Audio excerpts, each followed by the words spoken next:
Mina moved to the Harmony complex for a fresh start. It was marketed as the pinnacle of modern living, a futuristic neighborhood where everything ran seamlessly, thanks to the synchrony bands. These sleek wristbands monitored emotions and synced them with others in the community, creating a perfect, conflict-free environment. Live in harmony, the brochure had said. No arguments. No stress. Just peace. It sounded too good to be true, but after a messy breakup and months of chaos at her old job, peace was exactly what Mina needed. The synchrony band felt weightless around her wrist. When she moved into her new apartment, a cheerful Harmony rep helped her set it up. It's simple, the rep explained, smiling brightly. The band tracks your emotions in real time and syncs them with everyone in the complex. If you're stressed, others will feel a little calmer to balance you out. If someone else is upset, you'll feel a nudge of happiness to soothe them. Does it really work? Mina asked, skeptical. Absolutely. No arguments have been reported in Harmony since the system launched. Just relax and let the band do its thing. Mina nodded, though something about the rep's smile seemed too perfect, almost mechanical. At first, Harmony felt like a dream. Her neighbors were friendly but not intrusive. Every conversation felt natural and easy, like everyone was perfectly in sync. Even when Mina bumped into someone or forgot to hold a door, there were no awkward moments. And she felt good. Really good. Her usual anxieties seemed to fade away, replaced by a steady, quiet contentment. It's amazing, right? Said her neighbor, Chloe, during a morning jog. I've been here 6 months, and I've never felt so balanced. Mina smiled and nodded, even though she couldn't shake a strange, nagging thought. If everyone's emotions were being adjusted, were any of them still real? The first crack appeared during a community meeting. The Harmony Council, a group of cheerful, polished residents who managed the complex, invited everyone to discuss upcoming improvements. Mina sat quietly, listening as they outlined plans for new gardens and tech upgrades. One resident raised her hand. I think we should slow down the construction. The noise has been disruptive. A murmur spread through the room, and Mina felt an odd sensation, like her annoyance had been dialed down, replaced by calm agreement. The council chair smiled, her synchrony band blinking softly. We understand your concern, the chair said, her voice soothing. But let's focus on the positive.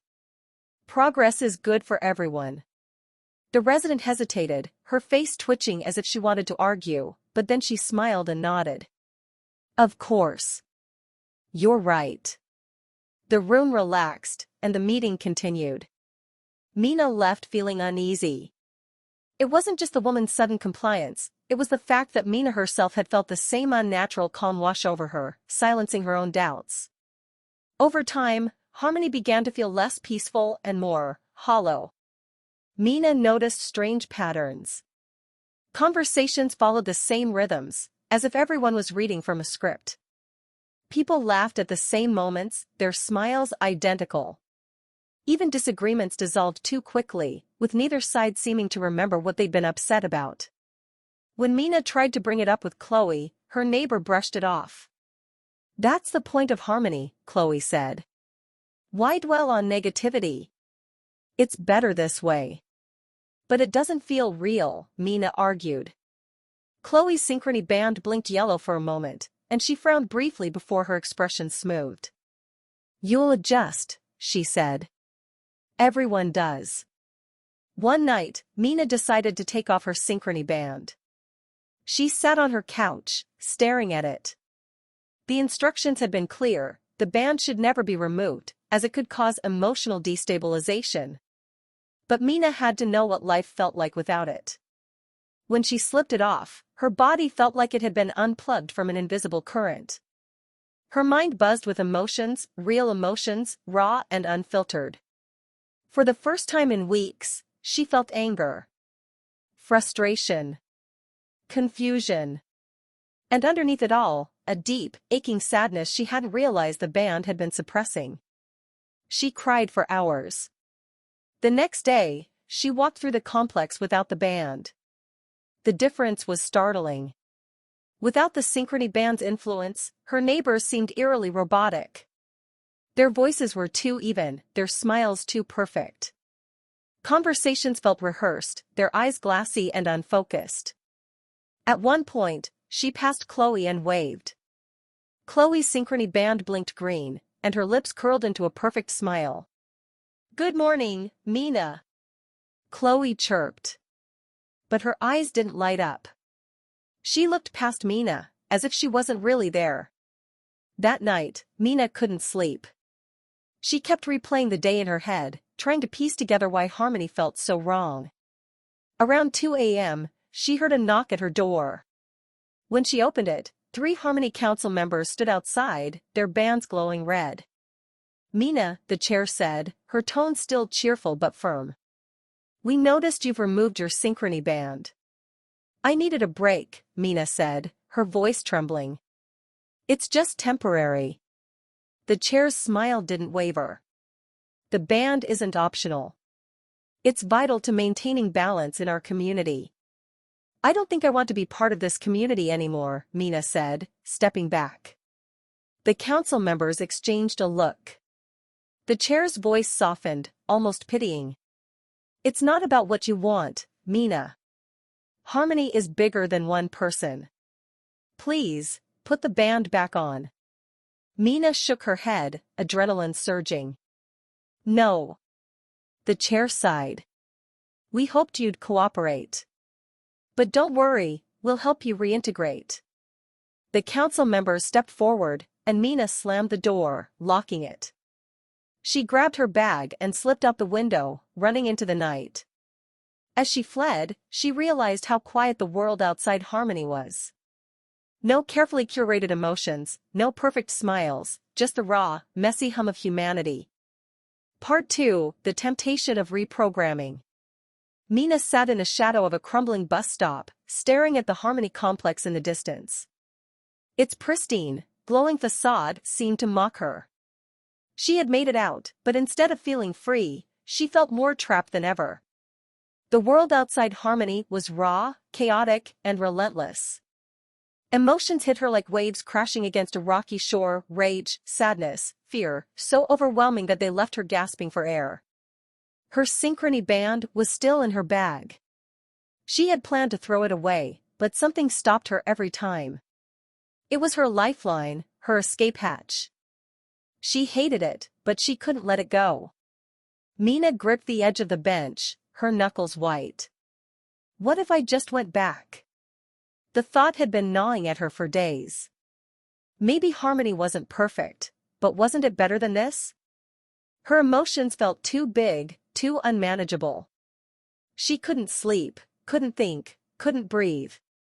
Surely it wouldn't hurt to put the band back on, just for a little while. Just until she felt stable again.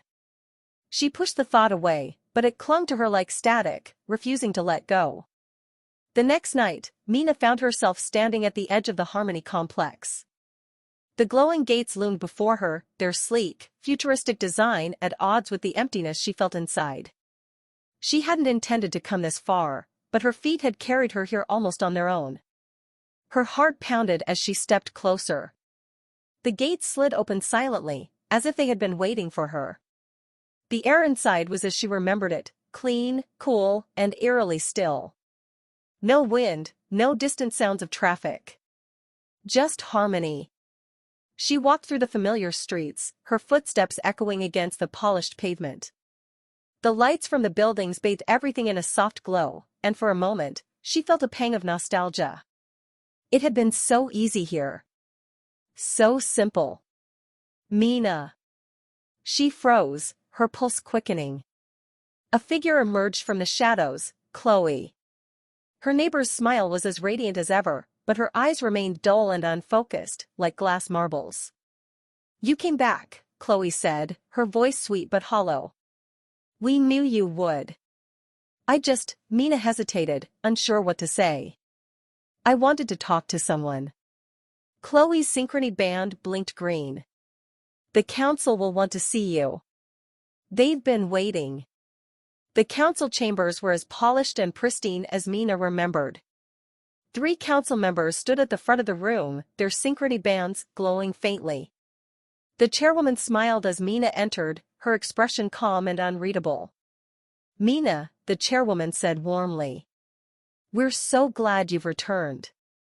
"I'm not staying," Mina blurted. I don't know. I thought maybe." The chairwoman's smile widened, her band blinking softly. "You're confused. That's understandable.